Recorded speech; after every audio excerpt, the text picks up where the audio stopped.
Budeme natáčať také boka príbehy a tento príbeh sa bude volať Najlepší kamarádi bývajú spolu a neviem, koľko bude mať partov. Dobré ráno, Aneška. Ako by si sa vyspala? Výborne. No, trebali by nám aj niečo na raňajky. Kto by išiel? Ja pôjdem. A ja.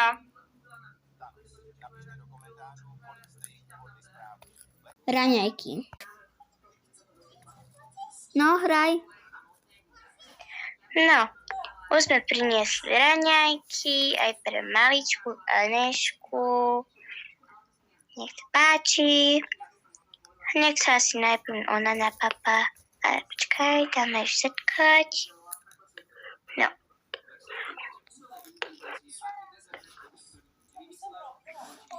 No, Aneška. Poď si dať výživku. Jablkovú. Mňam. Nech sa páči. To je sračka, alebo čo? Ďakujem. No. Kto umie tú misku?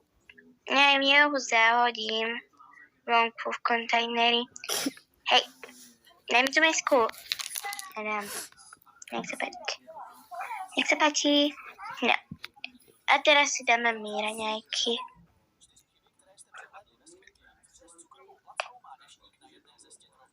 Co ja?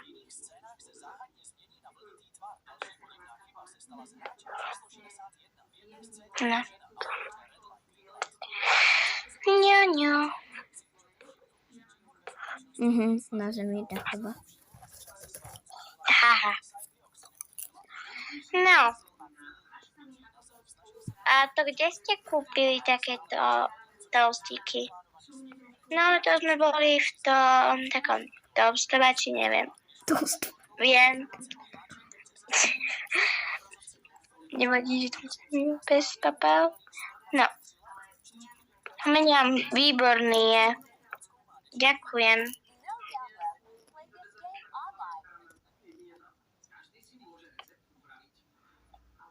Mňam. No, kto si dá ďalej? Aby ochutnali. Mňam. Ten bol vynikajúci. No.